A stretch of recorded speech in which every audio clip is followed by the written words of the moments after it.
commenting about how much of his research we use in inside sales.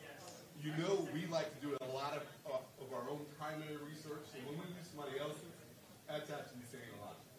Kerry's gone, produced a lot of high-quality papers with all different types of segments from the enterprise down to the SMB that we've been able to leverage and literally change our roadmap, change the way we view the world. I've seen Kerry give this presentation recently, and you're in for a real treat.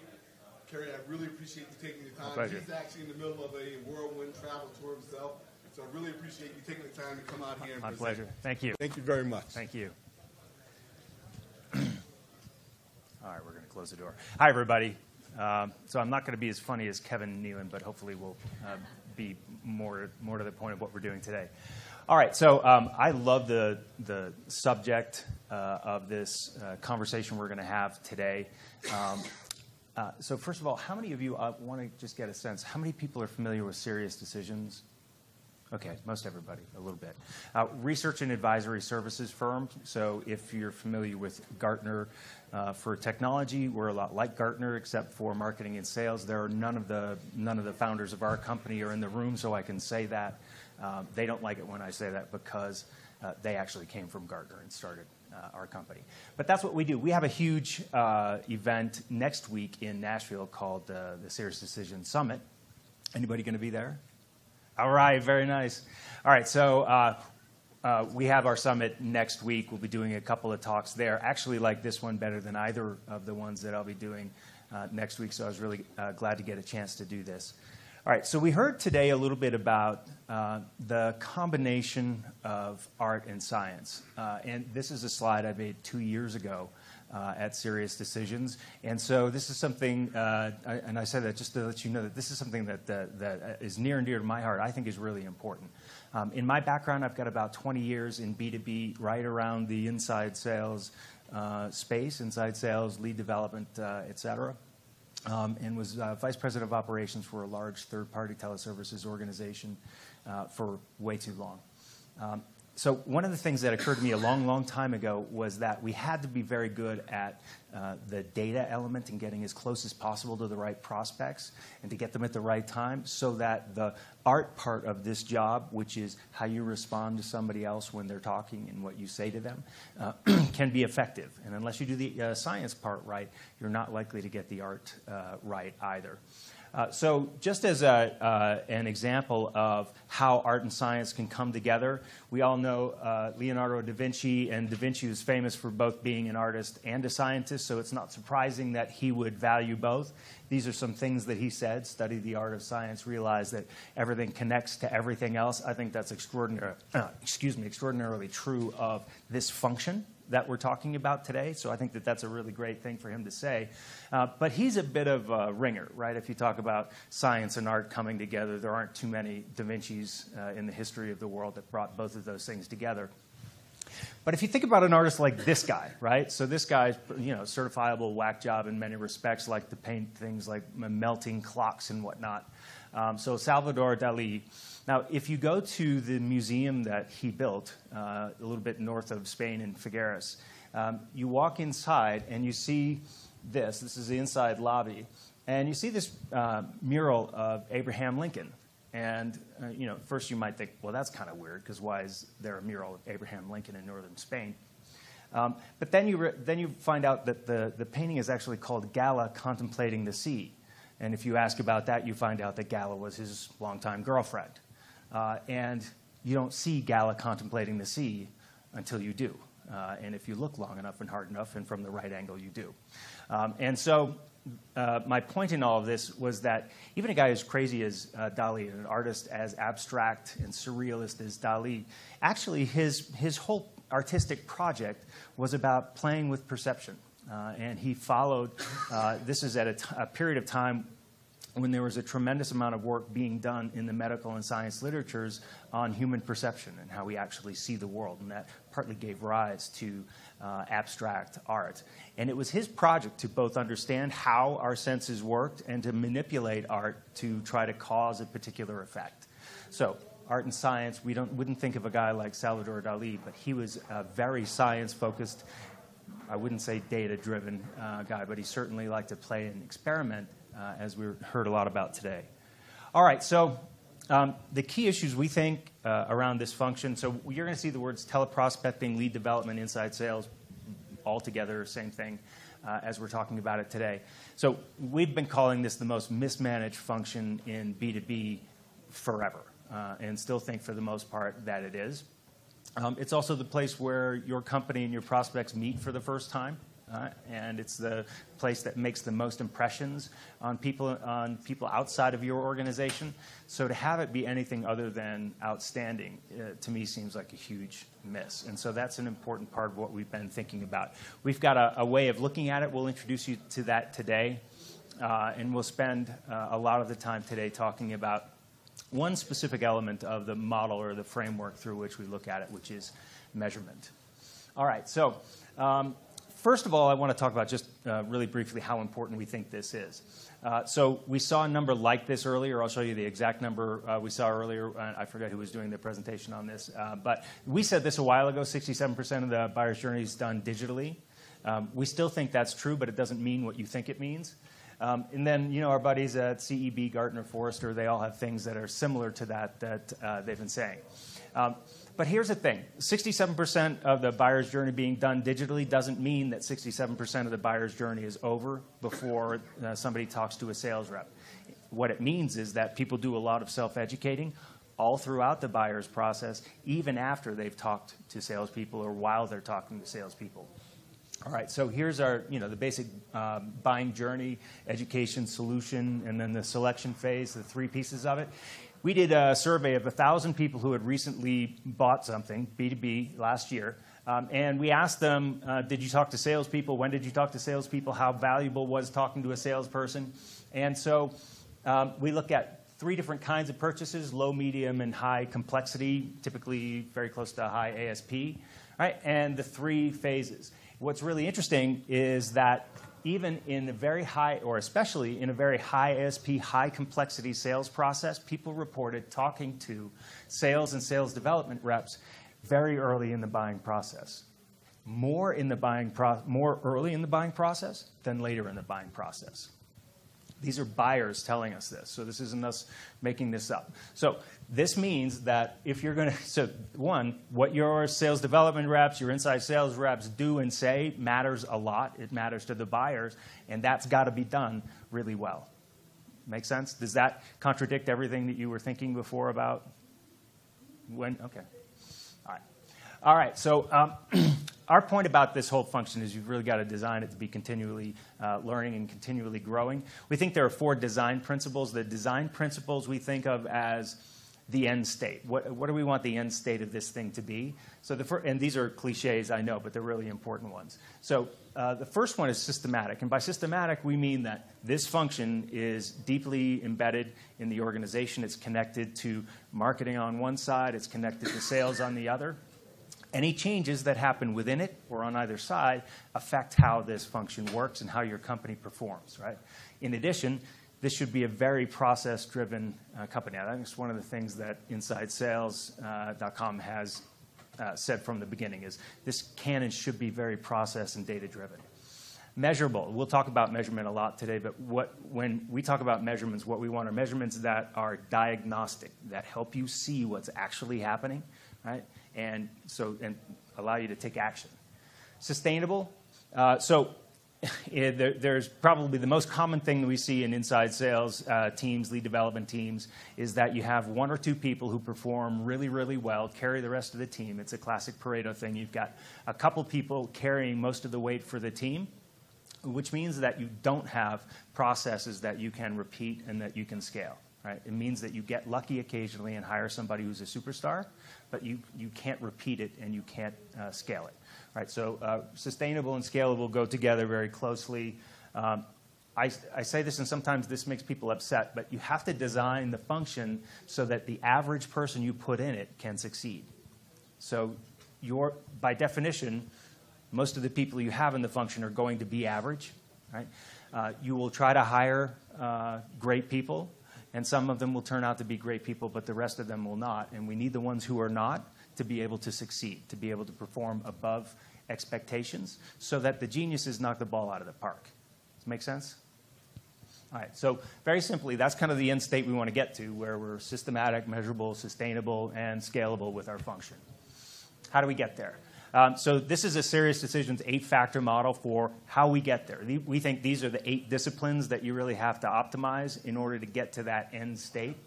And it starts with culture. And I'm going to take a deep dive into each of these in just a moment. But on the bottom, we've got culture, job design, and measurement. We think that's the foundation of your inside sales or lead development house. And everything else sits on top of that. All right, so culture is a little strange thing to talk about. We don't hear anybody else really talking about this, but so I'll do that for just a minute now. All right, so when we talk about culture, we're not talking about whether you have a softball team, whether you have keggers on Fridays twice a month or something like that. That's all nice, and it's all well and good. But what culture means for an organization, and this is from the organizational psychology literature, culture is what determines what your people do when nobody's looking. Right? Culture is what determines what your people do when you don't know what they're doing when you're not looking. Right? And so culture has to do with the rewards and the recognition systems and the kinds of things you put in place that cause people to behave in a way that you're comfortable with, even when they know that you're not going to find out about it. Does that make sense? There's another really important reason, which is this job is brutal, and we'll talk about that in a minute as well. All right, so the second foundational element is the design of the job. The design of the job starts with the goals that the job needs to achieve, and then looks at the tasks that support completing those goals, fulfilling those goals, and then the reward and recognition systems that support those tasks and the competencies that are required to complete those tasks. So too often, this function is not designed at all and takes on lots and lots of activities and lots of tasks that aren't directly related to the goals that the folks in the role are measured on and that the success of the role is measured on itself. So variable compensation is another piece of job design. It's kind of the capstone that provides the incentive to do the right things, and that's an important part of job design. We're not going to spend a lot of time on that today, but a very important piece of it. What we will spend more time talking about today is measurement. And so most of the measurement that we see, and one of the reasons that I'm very pleased to be here today, especially talking with a group of people who are putting in systems where you can measure things, is that what we see mostly is that what is measured about this function is not related to how we understand why one rep is better than another. Most of the measurements we see do not help you really distinguish between why this rep is good and this rep is not, or why this month was good and that one wasn't. Right? And so it's accounting for variability. Right? From a scientific perspective, what you're trying to do is account for why everybody doesn't perform the same way. So on top of that, once you've built that foundation, now you'll know what kind of people you need to hire to put into the roles that you have. Right? So unless you do this stuff well, particularly this and this, then you're taking a shot in the dark at hiring the right people. Once you've hired the right people, you'll know what skills and competencies they bring to the job, and you'll know what you have to supply. Right? So it's really only once you know what kind of people you can bring and what kind of organization and function they're going to be in that you can design a development program that's going to give them the skills to do what they need to do.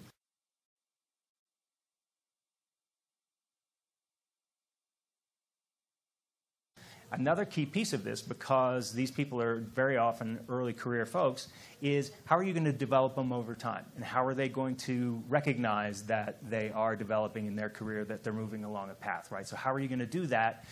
And do that in a way that doesn't encourage them to think that they have to leave the job in order to be making progress, which is one of the biggest problems that we see in this function.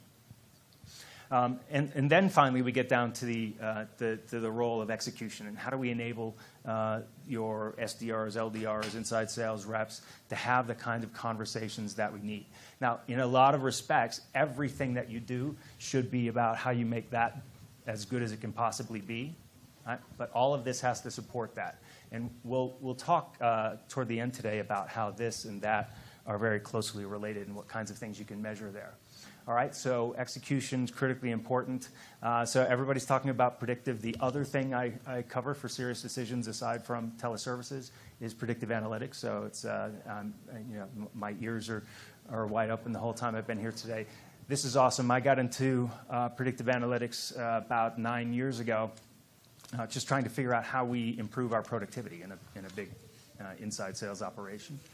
So getting to the right people. I think of these first 6 factors as building a great machine, but if you take lousy parts and put them in the great machine, you're not going to produce a great product at the end. And so that's what target optimization is. And then management sits on top of that. And to me, the most important thing about management in this function is, do you notice when it's not operating according to plan, and can you do anything about it, right? And do you notice in advance of when there's a problem, right? So if you have a forecast and you're supposed to hit a forecast, and you get to the end of the month and you haven't hit it, and that's a surprise to you, that's a problem, right? So in this function, particularly in the non-quota bearing part of it, so in the lead development part, sales development part of this function, I very, very rarely see anything like a leading indicator that'll tell me whether next week is going to be better than this week, right? So we want to get to that point. All right, so we're going to take a deeper dive on measurement now. I'll throw out a few numbers. You see numbers like this, and they're all slightly different depending upon your source, but they all come down to the same basic idea. The idea is that with 88% of, this is from a data set of about 8-10 million records that I analyzed myself. Very short calls, most of which don't go anywhere. That's kind of the message here, right? So vast majority of effort that is spent in this function is almost a complete waste of time. Think about this. 50% of calls in this data set across a wide variety of types of solutions, types of companies, so a multi-company data set, 50% of the calls, there was no way to determine whether anything positive had happened in that call at all. And you can assume that nothing did, right? So take half of the time that your inside sales or SDR spend, take it completely away as a complete waste of time.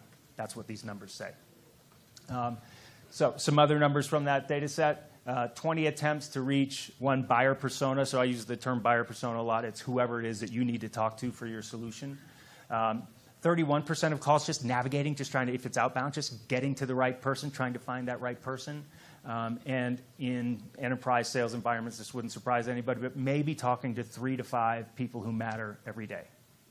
So come in every day, and that's all you do, 3 to 5 people all day. Now, we hire people for this role because they're outgoing and they're extroverted and they like to talk to people, and then we give them a job where that just never happens, right? It's a little bit daunting. So how do we move away from that? Oh, this is one of my favorite comics. One of the things that I hear, particularly from people that I work with in technology companies, is, we bring in these young, aggressive people, and we know it's a tough job, but, they want to get ahead. They really want to be able to move forward, so it's okay. They'll deal with it. No, they won't, right? And so here's what will happen. The best and the brightest of the people who don't feel supported and don't feel like they can be successful will leave your organization as quickly as they can. The rest will stay. So the people who stay in your organization are people who are not confident that they can get a better job somewhere else, and they're going to be this guy. Right? Your normal will be that guy who is disengaged from their job. They're doing the bare minimum they can do to get by, but they're not actively trying to be great. So yeah, the other thing I'll say about this is because it is such a tough job, I think you actually owe it to your team to measure things that matter. Right? If you don't measure things that matter, you can't change it. You can't make it any better. You can't make them more effective. And if all you're measuring are dials and talk time, as we'll see in a second, that's not going to get it done. All right, so dials and talk time, connects. These are the 3 things that are probably most common in the world of measurement, particularly inside sales and lead development. My question is, what I didn't explain was, if this is the pie chart of all of the things that impact whether a rep is successful or not, this is what I've found in lots and lots of data that I've looked at, that dials, talk time, and connects together account for something like 20 to 30% of the variability in rep effectiveness. So it's not nothing. And if you've nailed this, then you definitely would want to pay attention to that. But what I find is almost everybody's just paying attention to this, sometimes this and this, and then sometimes these three things, which means that there's 75% of the variability in rep productivity that's not accounted for. When I say variability in rep productivity, everybody, you probably get a vague sense for what that means, but I'll use an analogy here. I don't have a good baseball analogy for this. I'm in the wrong season. But here's an analogy for what 75% of the variability looks like. So your best and your worst reps start off at the same place every month. Your best rep gets down to the other team's goal line, right? Your worst rep is back on their own 20. If you manage your reps very carefully through dials, talk time, and connects, and do everything you can to get everybody operating the exact same way with those three metrics, you can get your worst rep from their own 20 up to their own 40. That's better, right? But if you manage them using measures of the quality of their work and the quality of the conversations they're having, you can get them all the way down to their opponent's 20-yard line, which is what that 75% of variability means. That's what that accounts for. So not shockingly, it's a lot to do with what they actually say.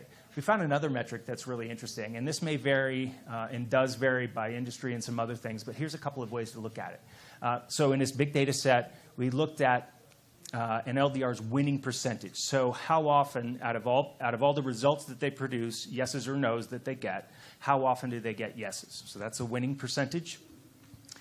If we look at the percentage of their calls that are over 3 minutes long, there's a pretty strong overlap between reps who have a high number of 3-minute calls and a high winning percentage, about 32% of the variability, about a third. If you just look at talk time, though, talk time is barely related to either one. In fact, that's, statistically, it's unrelated to either one. So there are reps here who are having a lot of 3-minute-plus calls who don't end up having high talk time numbers, and a lot of people who have high total talk time numbers who don't end up having a lot of over 3-minute calls. If this were an EKG, it would be a flat line, so your poor performing reps would be a flat line with the occasional big spike, and your best performing reps would be very spiky with, of course, occasional bigger spikes. Right? Y'all with me on that? So what's happening here is that these people are working very hard every time somebody picks up the phone on the other end to get a live human to speak with and to learn something about that organization. Right? So the people who are having a lot of talk time but not succeeding are very often have a very long period of time where they're dialing, they're hitting voicemail, they're leaving 30-second voicemails or something like that. They occasionally get somebody on the phone and they never let them off because this is, I never get to talk to anybody. And that's how they operate. The better reps are the ones who are getting to somebody as often as they can to speak with, irrespective of who it is. It didn't matter in the data who the person was that they spoke with. It just mattered that they got somebody to talk to, right? And that somebody usually can help them get to get ultimately to the goal that they need to get to. All right, so what do we need to measure? It's very simple, and so there are lots and lots of things that you can do in InsideSales.com platform. But there are some very, very simple measurements that when you take these very simple measurements, you get a set of data that is highly diagnostic of who's going to be effective and who's not. So mix of contact attempts, everybody's both emailing and sending, making phone calls. Could be using LinkedIn, InMail, lots of other ways of contacting prospects these days. We want to measure how we're doing that. So one is we want to capture all of them. And two, we want to, over time, look at the mix of those contacts. Really simple. You have to know how often do your reps actually reach a live person. Right? There's no other reason for this function to exist. So you have to get to a live person. The second question, is that live person a person of interest for your solution? Is that a buyer? Is it one of the people who either is the decision maker or is an influencer on the buying process? Right?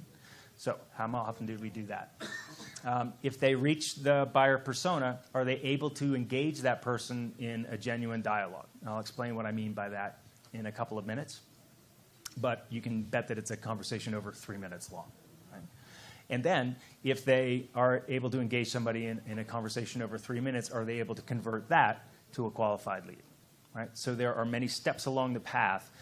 Some of what we're measuring here is going to be helpful for diagnosing issues, and some of it at the same time is also good for helping motivate reps. And so a lot of stuff that you see, for instance, in the gamification, what matters about that is not simply that people are competing, but that they have something that they can say that they've done at the end of 2 hours or 3 hours or 4 hours. They've accomplished something that matters.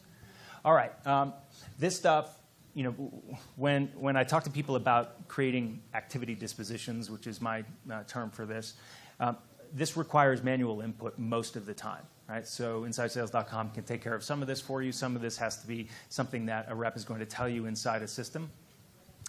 If you reach a live prospect and you have a great conversation with them, dispositions such as the ones answering the questions such as I just showed could take 30 seconds or so.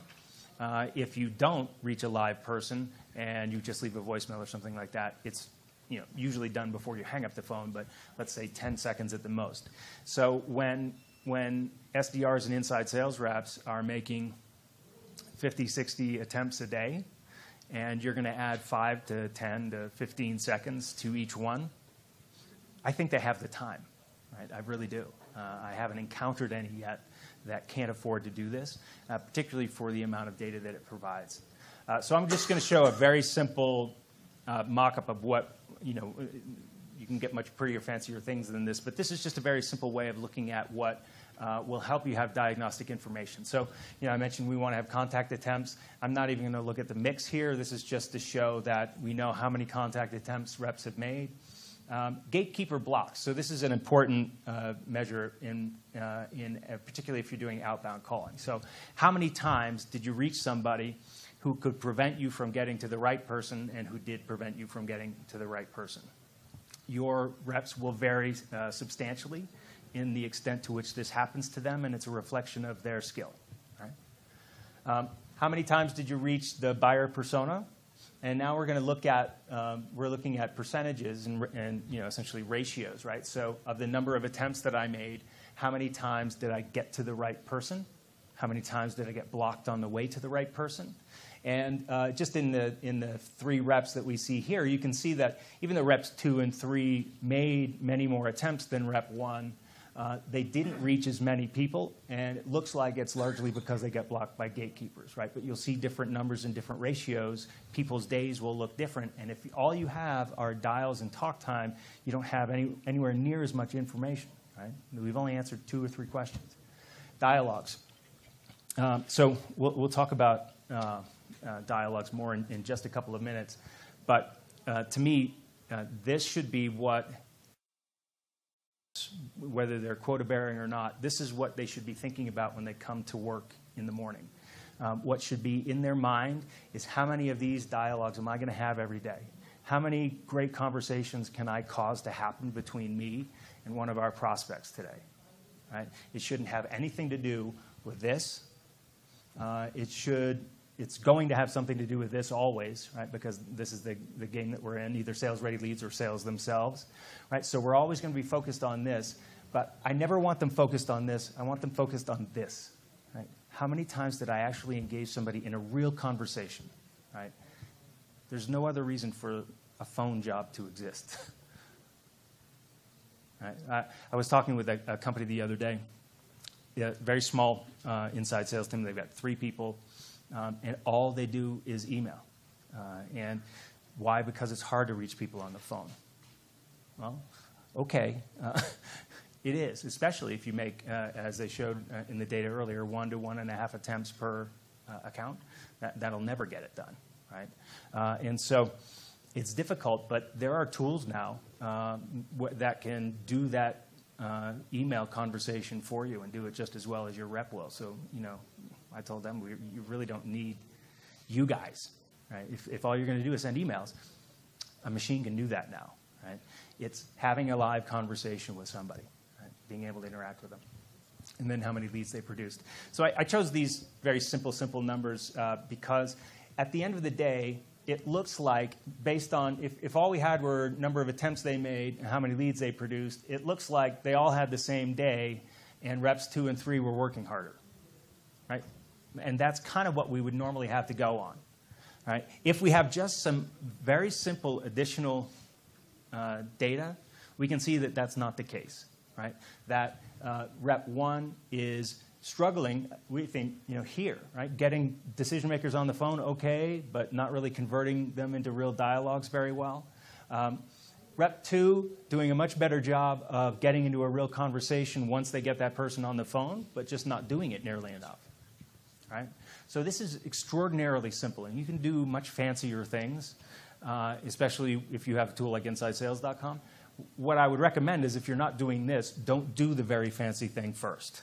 Do this. Right? Start as simple and clean as you possibly can. And I'm about to show you something that's almost absurdly simple about measuring conversation quality. But this is, I think, complex enough that if you just measure these things, I know that if you just measure these things, you can dramatically improve the productivity of your team without getting any fancier. Right? The only other fancy thing I would add to this is that percentage of calls over 3 minutes. So if you measure that, you can use that to check whether your team members are gaming you on that question. I'll pause for a second and see if anybody has any questions or comments. Do you include the conversations only phone-based, or do you include emails? Great question. So if you engage with somebody in an email, so for instance, if I'm logging a contact attempt and it's an email, my outbound email is always, no, I didn't reach a live person, but if they respond, then I log another one, it's yes. Right?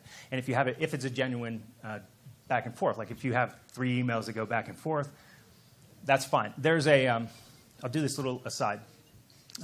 In communication studies and organizational psychology, they talk about 2 different kinds of communications, synchronous and asynchronous. So synchronous communications means I'm looking at you and we're talking, we're on the phone and we're talking. Asynchronous means you send me an email, I respond when and if I want to. Right? So human beings are naturally very comfortable with asynchronous communications. It's easy for us, and particularly with strangers, people we don't know, in situations we're not comfortable with, which is why things like email have become so popular, particularly early on in that introductory process. And so a first email does seem to be more effective than a first call. Now, people will vary, and I think one of the things that can be predicted over time based on available data is whether somebody's likely to have a synchronous or asynchronous communication style. Right? And I think that that's absolutely something that a machine can put on somebody's screen pretty soon. But so I say that just to say that the cadence of communications needs to include an opportunity for a prospect to interact with you in an asynchronous mode, because that may be the one that they prefer. And using asynchronous to drive a synchronous conversation is kind of the de facto mode now. I think that's what most people do. I think that's appropriate, right? But these numbers still have to be there. The ratios change when we move from fully synchronous to mix of synchronous and asynchronous, right? But they all have to be there to stay. Make sense? It's a good question. Yeah. So, in that big part of the pie chart, the 75% of the pie chart, if you have great measurements, perfect measurements of what people say, it's all there, right? All the rest of why somebody is good at the job of talking to other people has to do with what they say, particularly when it's on the phone, right? But how do we get there? So the measurements that I just gave you are diagnostic of people who are struggling with certain aspects of what they say, struggling with how they talk to gatekeepers, struggling with how they engage decision makers. I told you that I managed a big teleservices organization for a long time. We went through dozens and dozens of different call quality management strategies, and I know that companies that are here today have theirs. All of you probably have versions of things that you have done.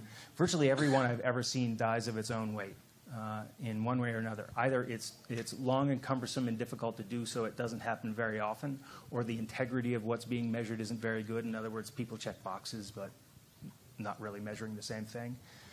Or if a call quality evaluation becomes too specific, it loses its ability, it loses its power right? So it's perfectly possible to say the value proposition the right way and still be awful on the phone, and still be terrible to talk to and never produce leads.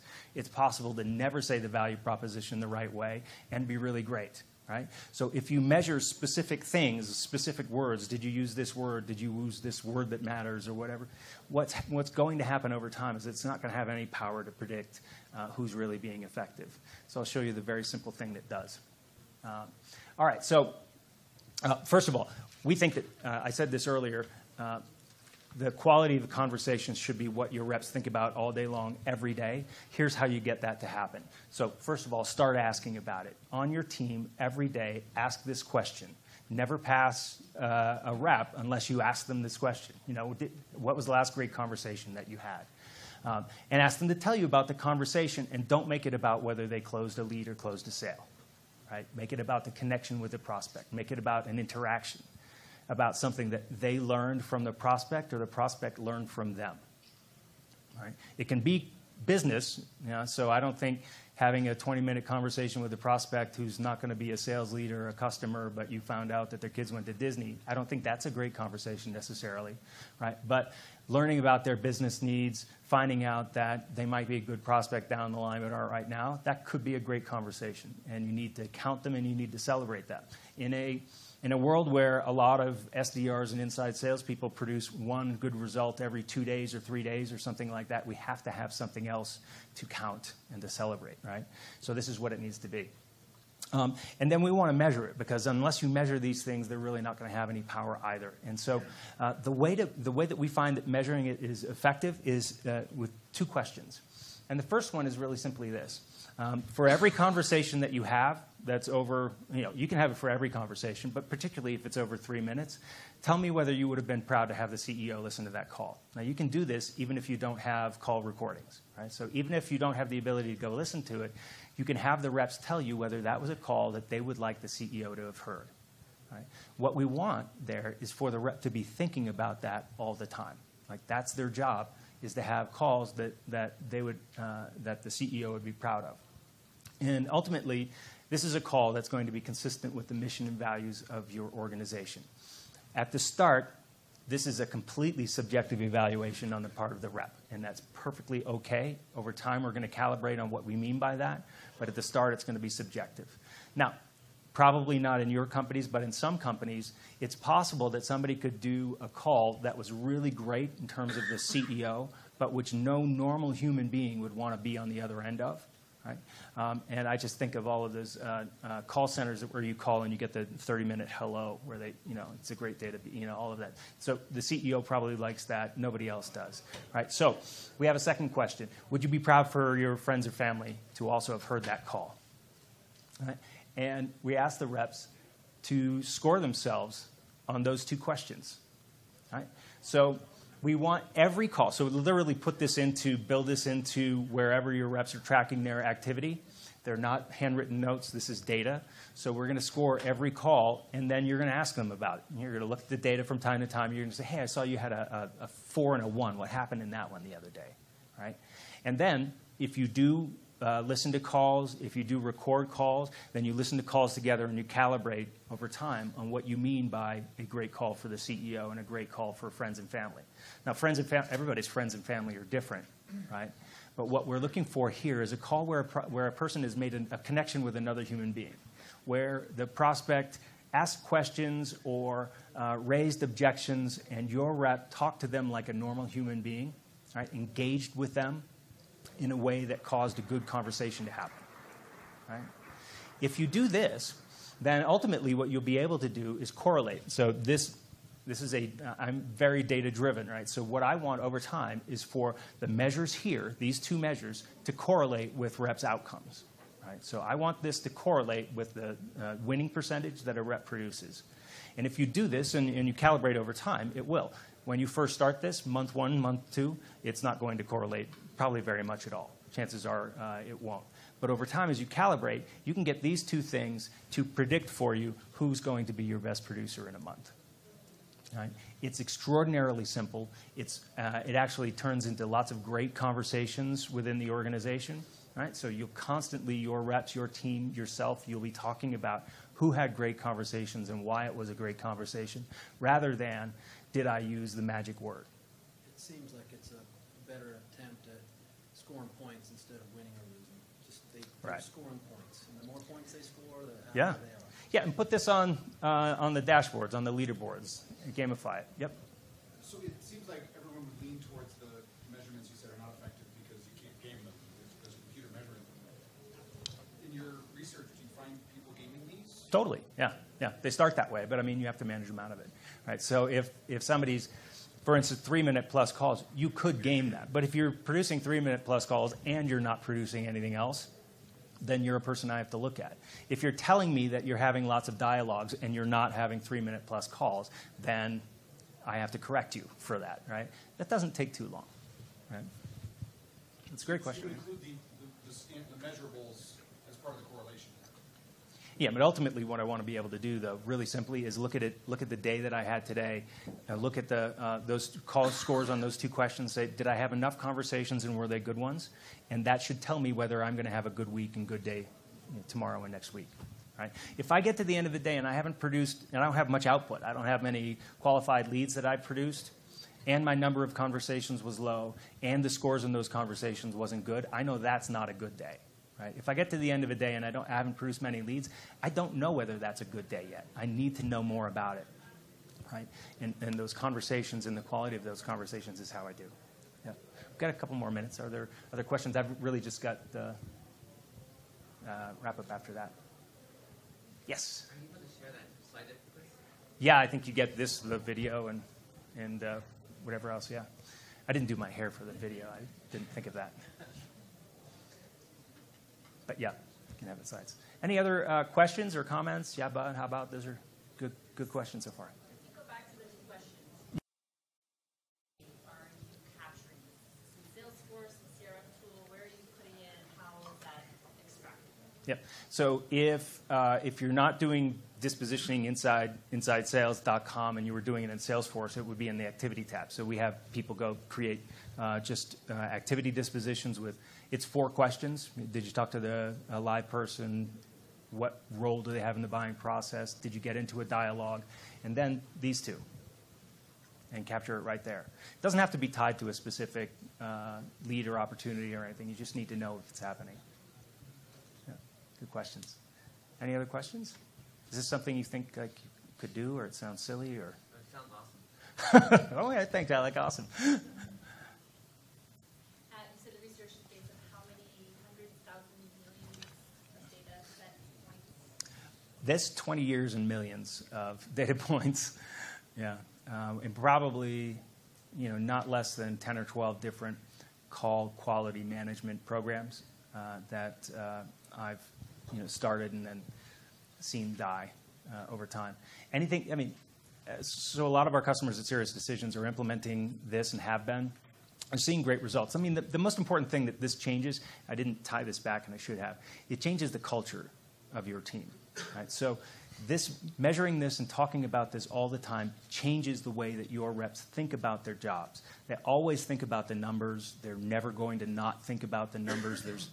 There's no possibility that they're going to forget that they're supposed to produce leads and sales, and that's always going to be there. But the way to do it is to get people on the phone, right? Or at least get them to engage with you via email, but most of the time it's going to be a synchronous communication that finishes that thing off, right? Think about the vast majority. So in the best of your organizations, chances are that 70 to 80% of the people you talk to don't end up being near-term prospects for you. They're not going into a pipeline after you talk with them, right? At least. What happens with those people, right? Did they have a great experience with you that's going to cause them to have another one later on? Or did they think, thank God that's over, right? Chances are, unfortunately, they thought when they hung up the phone with your rep, okay, thank God I got out of that, right? What we're trying to do is build a function, build a role where the prospect, I'm not Pollyanna about this. I don't think anybody's going to think, wow, I can't wait till another teleprospector calls me. But what we do want them to get to the end of that call and think, okay, that was okay, right? If they call me again, that's okay. I'll talk to them, right? That was good. That was different than what I expect.